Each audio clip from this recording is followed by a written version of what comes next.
Hello and welcome to an AIC video. I'm your host Carl, and today's video is brought to you by my complete lack of forethought and planning. So a little while ago, I have a rated NAS here in my house for all of my important documents, and I used more space than what is available on it for movies. So I've been going through and digitizing all the DVDs, seasons of TV shows that we've purchased over the years, things like that, and putting them on that drive. However, I've consumed that space.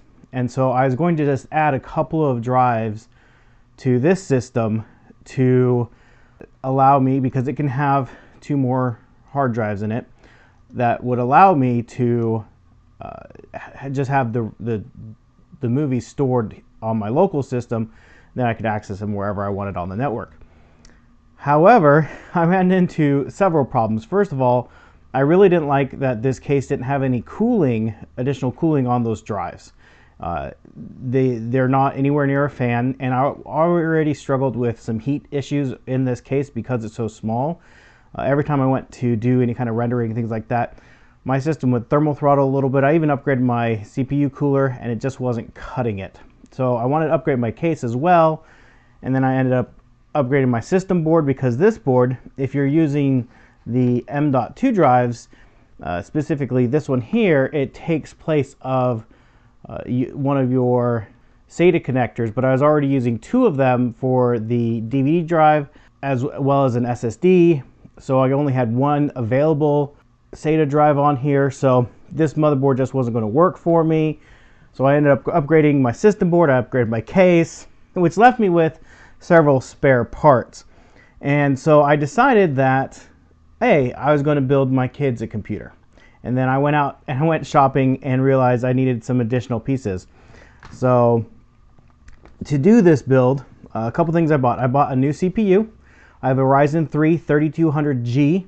I got the G because it has the onboard graphics. I didn't want to have to add a graphics card to this system. I had to buy a new power supply because I didn't have any additional power supplies. And I was actually quite surprised. Buying a power supply right now is really hard. There are not a lot in stock. The prices are fine. I think I paid about $50, under $50 for this 500 watt Thermaltake. So price wasn't an issue. It was availability. This SSD I already had. I had 4 gigs of RAM, but one of my goals for this system is to be a Minecraft server, and I want a little bit more RAM for that. So I went and looked for another 4 gig stick, but it was only $3 more to buy an 8 gig pack of RAM. So I bought these additional to do this build, and that should be all. Oh, and the RAM, and that's what we should need to do the new system. I will be buying a new optical drive for this, because I did move that over to my new system, and I will not be using the CPU cooler that comes with the CPU. It comes with the Wraith Stealth, I should say, and I'll show you the difference between the two.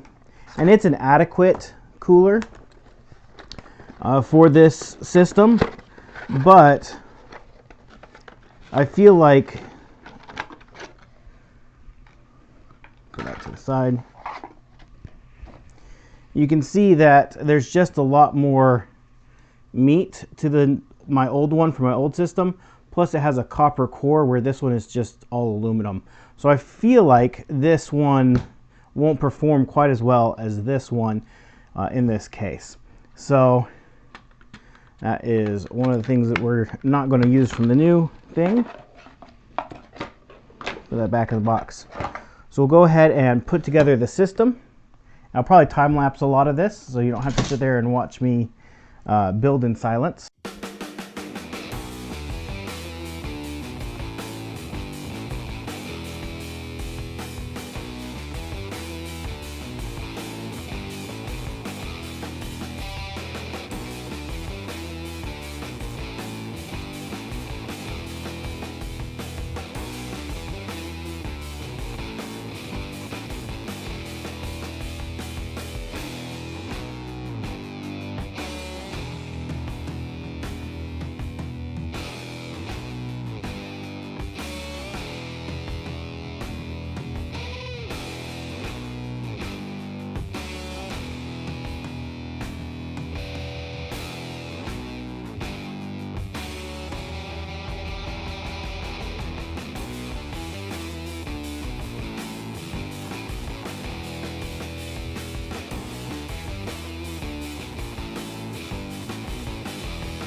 All right, that is the build finished. So a couple things. First off, because I always get comments on my hands in the comment section, I've been working on my Jeep and my hands get dirty, and doesn't matter how much I wash them, they stay looking dirty for a few days after I do anything on that. So they'll be dirty in videos until I'm done with that project. But I'm done with the computer. I think it looks great. As far as building computers, I still need to install an operating system on here and install some programs on here. But I think it looks great. I think it turned out great. I love the size that this case is. It's an extremely petite case compared to even other small, unless you go super small form factor, it's very hard to find a case that's even close to this size as far as, you know, its overall dimensions, even for a mini ATX motherboard.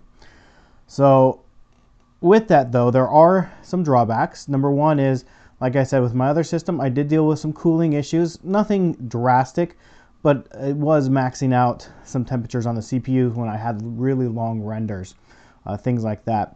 One of the big reasons for that is right here in the front intake fan initially only had a small opening under here that I couldn't even fit my finger into to pull air in through. So I widened that. It also had looked like a grill here on this front edge, and I just cut that open. So that allows for a lot more air to enter this fan. It does make it a little bit louder because I didn't do super clean cuts, and also just the noise of the fan can come through.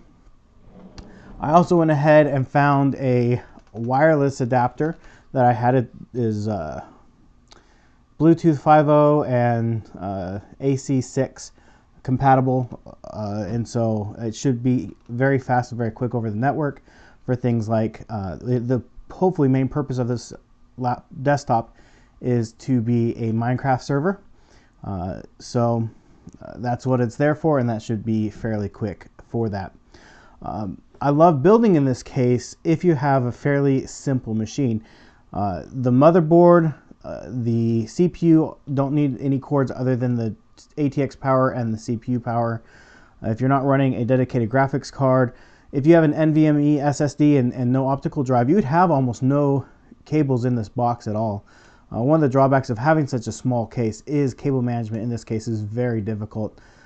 It would be even better for me in this case if I was able to get a modular power supply. Right now, it's September of 2020, and power supplies are thin on the ground. And so I bought basically what I could find. And unfortunately, it wasn't modular. But a modular one would have meant fewer cords in the box in total. If I'd gone with an NVMe SSD, it would have meant even less cords in the box. And so a case like this is really great if you're doing a budget PC, onboard graphics, and it's a fairly simple machine that doesn't require extensive cooling. I really think that this is a good option for a case. It's very inexpensive, but that's the joy of this case, is it's small and cheap, and for a basic system is perfect in my opinion. But yeah, so this is the build. This is what it looks like. Obviously I have a side panel to put on here, and we're going to find a place for this. I'm going to get it set up and running Minecraft. So I'll be installing Windows 10 Pro on here so I can remote into it and access it remotely, so that I can get that set up and working in the environment. So if you have any questions, thoughts, or if you want to see me set up the Minecraft server, let me know in the comment section down below, and I'll do that for you. Thank you for watching, and I hope you have an amazing day.